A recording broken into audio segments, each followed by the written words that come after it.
కళింగ రాజ్యాన్ని విద్యాధర మహారాజు ప్రజారంజకంగా పరిపాలించేవాడు. ఎటొచ్చి అతనికి ఒక బలహీనత ఉండేది. అందరికంటే తనే తెలివైన వాడినని, అందరికీ ఆ విషయం తెలియజెప్పాలని అనుకునేవాడు. ఎక్కడెక్కడో చిక్కు ప్రశ్నలు, పొడుపు కథలు సేకరించి సభలో అడిగేవాడు. తప్పు చెబితే వారికి కొరడా దెబ్బలు విధించేవాడు. దెబ్బలకు భయపడి చెప్పకపోతే ఇంత చిన్న విషయం కూడా తెలియదా అని హేళన చేసేవాడు. ఇలాంటి పనుల్ని ఎవ్వరూ హర్షించేవారు కాదు. విజయుడు అనే యువకుడు మాత్రం రాజుగారికి బుద్ధి చెప్పాలని నిశ్చయించుకున్నాడు. ఒకరోజు రాజుగారు ప్రశ్నలు వేసే సమయానికి సభకు వెళ్ళాడు. రాజుగారు ప్రశ్న వేయగానే, ఓసి ఇది ప్రశ్నేనా అని, దీనికి సమాధానం నేను 2 నిమిషాల్లో చెబుతాను. నేను ఒక ప్రశ్న వేస్తాను, దానికి మీరెవరైనా సమాధానం చెప్పగలరా అని ప్రశ్నించాడు. అతని ప్రశ్నకు ఎవరూ సమాధానం చెప్పలేకపోయారు. ఆఖరికి రాజుగారు కూడా చెప్పలేకపోయారు. ఇంత చిన్న ప్రశ్నకు కూడా సమాధానం చెప్పలేరా అని ఎగతాళిగా అన్నాడు. రాజుగారు కూడా తల వంచుకున్నారు. అప్పుడు విజయుడు ఇలా అన్నాడు, ప్రభు, ప్రతి మనిషికి కొన్ని తెలియని విషయాలుంటాయి. మీరు అడిగిన ఒక్క విషయం తెలియనంత మాత్రం వారిని అజ్ఞానులుగా చిత్రించి దండించడం సబబు కాదు.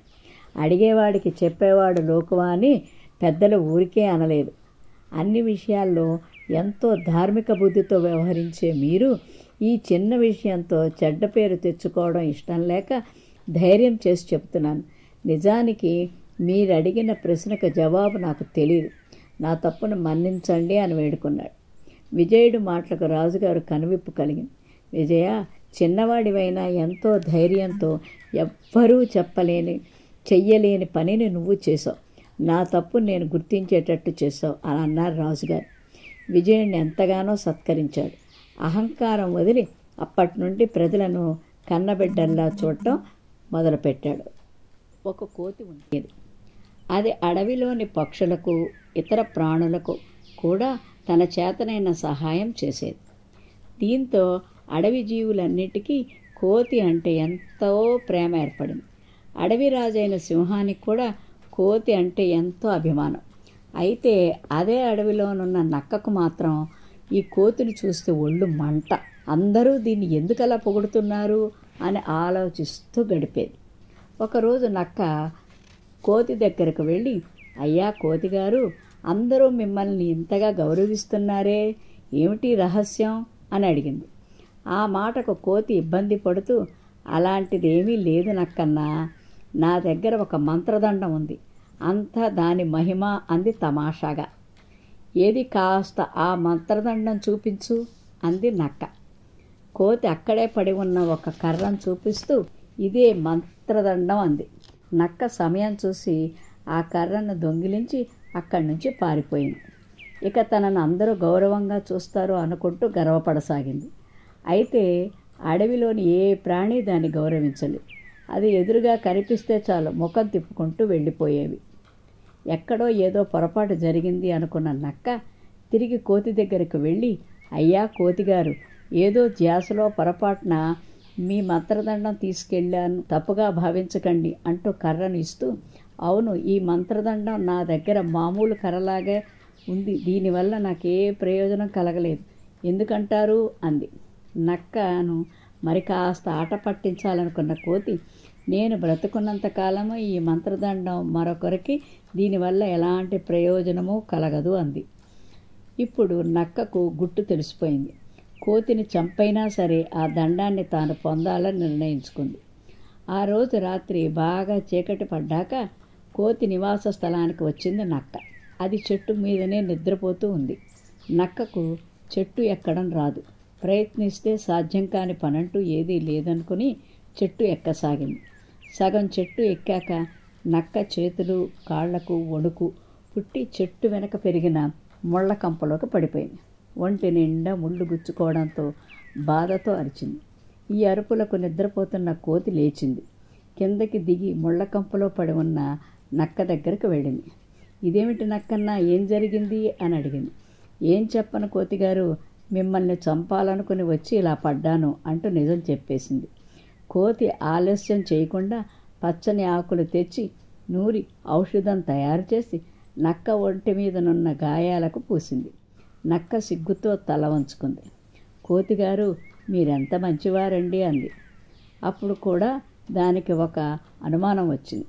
నేను మీకు చెడు తలపెట్టినా మీరు నాకు మందు వేసి సహాయం చేస్తున్నారు కదా, మీ పద్ధతి నాకు చాలా విచిత్రంగా అనిపించింది అంది నక్క. ఇందులో విచిత్రమేముంది నక్కన్నా, చెడు తలపెట్టడం నీకు అలవాటు, నువ్వు నీ అలవాటుని ఎలా మానుకోలేవో అలాగే నేను నా అలవాటును మానుకోలేను అంది కోతి. అప్పుడు తెలిసింది నక్కకు కోతిని అందరూ ఎందుకు గౌరవిస్తున్నారు. ఆ ఊళ్ళో వారానికి ఒకసారి పశువుల సంత జరుగుతుంది. చుట్టుపక్కల గ్రామాల రైతులు వచ్చి పశువులను అమ్మడం కొనడం చేస్తుంటారు. ఓ రోజు ఒక రైతు తన గేదెను సంతకు తీసుకెళ్తున్నాడు. ఒక దొంగ అతని గేదెను ఎలాగైనా కాజేయాలని రైతు దగ్గరకు వచ్చాడు. రైతుతో ఎన్నో మంచి మాటలు మాట్లాడుతూ స్నేహం నటించాడు. మంచివాడిగా కనిపించే ప్రయత్నం చేశాడు. రైతు అతన్ని పూర్తిగా నమ్మాడు.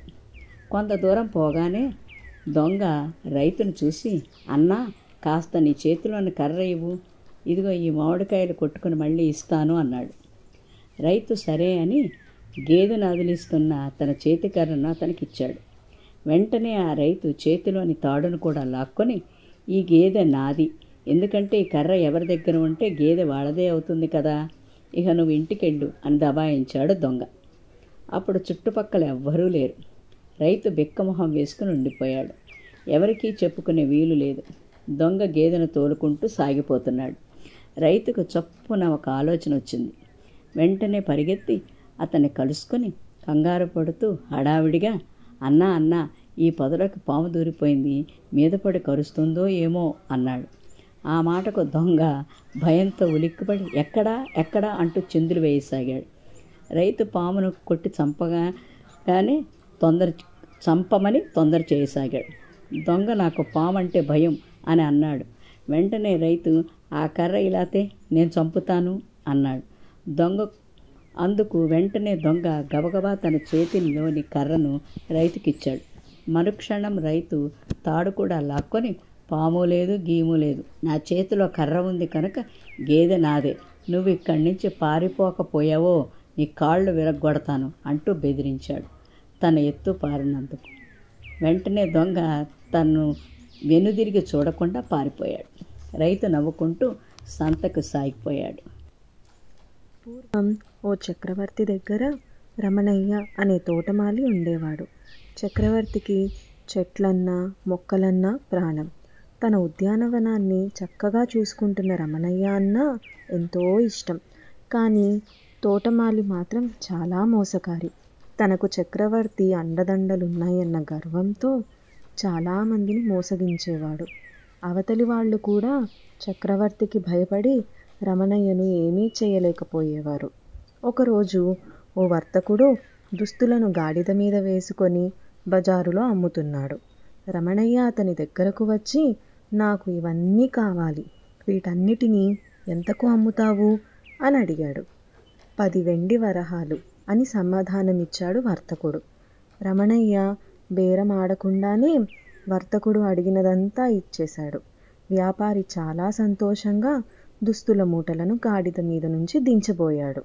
అప్పుడు రమణయ్య, మూటలు దించుతున్నావేం, నేను మూటలతో పాటు గాడిదను కూడా కొన్నాను కదా అని వాదించాడు. అయ్యా, నేను చెప్పింది కేవలం దుస్తుల ధరనే. ఈ గాడిద నాకు కొడుకుతో సమానం. ఇదే నాకు ప్రాణాధారం. ఇది లేకుండా నేను ఉండలేను. కావాలంటే ఓ 2 వరహాలు తగ్గించుకొని 8 వరహాలకు దుస్తులు తీసుకోండి అని వ్యాపారి ప్రాధేయపడ్డాడు. అయినా రమణయ్య వినలేదు. ఇలా ఈ వివాదం న్యాయాధికారి వద్దకు చేరింది. రమణయ్య చక్రవర్తి దగ్గర తోటమాలి అని న్యాయాధికారికి తెలుసు. అతనికి అనుకూలంగా తీర్పు ఇవ్వకుంటే చక్రవర్తికి తన గురించి చెడుగా చెబుతాడు అని భయపడ్డాడు. అందుకే తప్పంతా వ్యాపారిదే అని తీర్పు చెప్పాడు. రమణయ్య ఆనందంగా గాడిదను దుస్తులను తీసుకొని వెళ్ళాడు. వ్యాపారి మాత్రం ఏడుస్తూ ఇంటికి చేరాడు. తనను కన్న కొడుకుల అల్లారు ముద్దుగా పెంచుకున్న యజమాని దూరం కావడాన్ని గాడిద తట్టుకోలేకపోయింది. దీంతో రాత్రంతా అది పెద్దగా అరుస్తూనే ఉంది. దాని ఓండ్రకు రమణయ్యకు నిద్ర రాలేదు. దాన్ని వదిలేసి పనికి వెళితే చుట్టుపక్కల వాళ్ళంతా దాని అరుపులు భరించలేక రమణయ్యకు చీవాట్లు పెట్టారు. దీంతో అతడు దాన్ని తనతో పాటు తోటకు తీసుకువెళ్ళి తన పనిలో తాను నిమగ్నమయ్యాడు.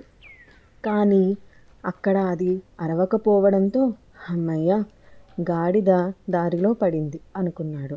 కానీ అసలు విషయం చూసి రమణయ్య గుండాగినంత పనైంది.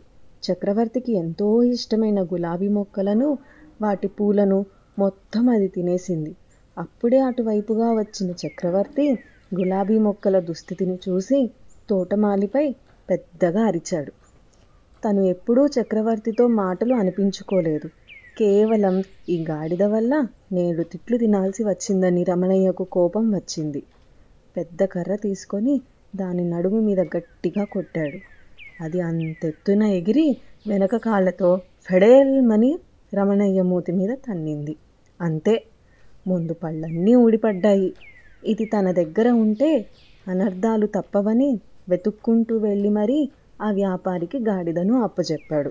జరిగిందంతా వివరించి అమ్మయ్య, బతికిపోయాను అనుకుంటూ రమణయ్య వచ్చేశాడు. మోసం చేయాలని చూసిన రమణయ్యకు న్యాయాధికారి శిక్ష విధించకున్నా తన గాడిదే సరైన బుద్ధి చెప్పిందనుకొని వ్యాపారి తన పనిలో తాను నిమగ్నమయ్యాడు. తిరిగి తన యజమాని దగ్గరకు వచ్చినందుకు గాడిద చాలా సంతోషించింది. ఎప్పటిలానే హాయిగా ఉంది. అప్పుడప్పుడు బజార్లో వ్యాపారి గాడిద ఎదురైతే రమణయ్య చేతులు అనుకోకుండానే తన మూతి మీదకు వెళ్ళేవి. అది చూసి వ్యాపారి చిన్నగా నవ్వుకునేవాడు. కథ సమాప్తం. ఒక అరణ్యంలోని మర్రి చెట్టు త్వరలో ఒక చెకుముకి పక్షి నివసిస్తూ ఉండేది. ఒకరోజు మిట్ట మధ్యాహ్నం వేళ అది విశ్రాంతి తీసుకుంటుండగా చెట్టు క్రింద నుంచి బాధగా మూలుగుతూ ఉన్న శబ్దం వినిపడింది. బాగా బలిసి ఉన్న ఒక నక్క కన్నీళ్లతో నోరు తెరుచుకుని మూలుగుతూ పడుకొని ఉండటం పక్షి కంట పడింది. వెంటనే చెట్టుపై నుండి, నక్క మిత్రమా, ఏమిటి నీకు వచ్చిన కష్టం అని అడిగింది.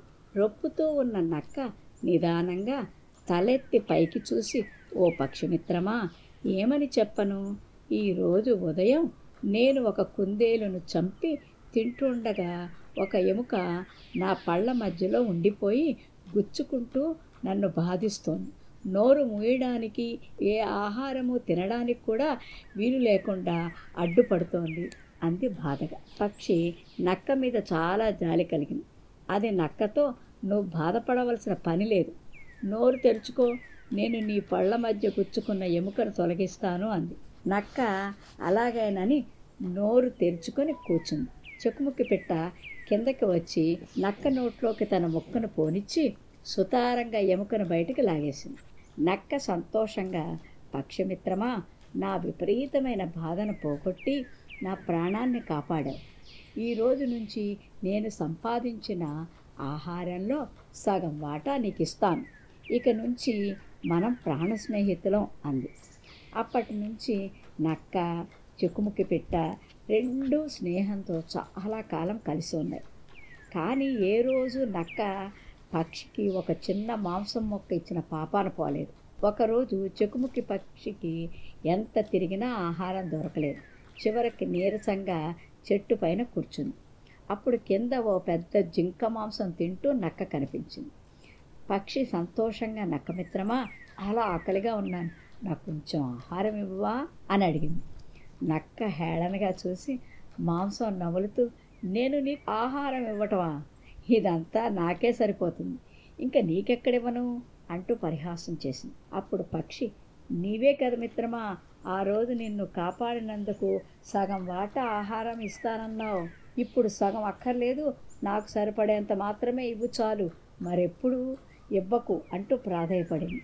ఏయ్ తిక్కపక్షి, నీతో నాకు స్నేహమా, జాగ్రత్త, ఆ రోజు నువ్వు నా నోటిలో దూరిన మొక్కను బయటికి తీసి పడేసినందుకు సంతోషించు, లేకపోతే ఆ రోజునే నిన్ను నోట్లో పెట్టుకుని తినేద్దును అంది పరుషంగా. ఆ మాట విని చెకుముకి పిట్ట చాలా బాధపడి ఎలాగైనా తగిన శాస్తి చేసి నక్క మీద పగ తీర్చుకోవాలని మనసులో నిశ్చయించుకుంది. వెంటనే వేగంగా కిందకి ఎగురుకుంటూ వచ్చి నక్క కునికన్నును ముక్కుతో గట్టిగా పొడిచింది. నక్క కన్ను రక్తం తహారంగా తీవ్రమైన బాధ కలిగించింది. వెంటనే అది నేలంతా పొర్లుతూ ఓళ పెడుతూ గట్టిగా రోధించసాగింది. పక్షి, చెట్టుపైకి వెళ్ళి ఆపదలో నిన్ను కాపాడినందుకు కృతజ్ఞతైనా లేదు నీకు. కుడి కన్ను పోయినా బాధ లేదు, ఎడమ కన్ను బాగా ఉన్నందుకు సంతోషించు అని అక్కడి నుంచి ఎగిరిపోయింది. కథ సమాప్తం.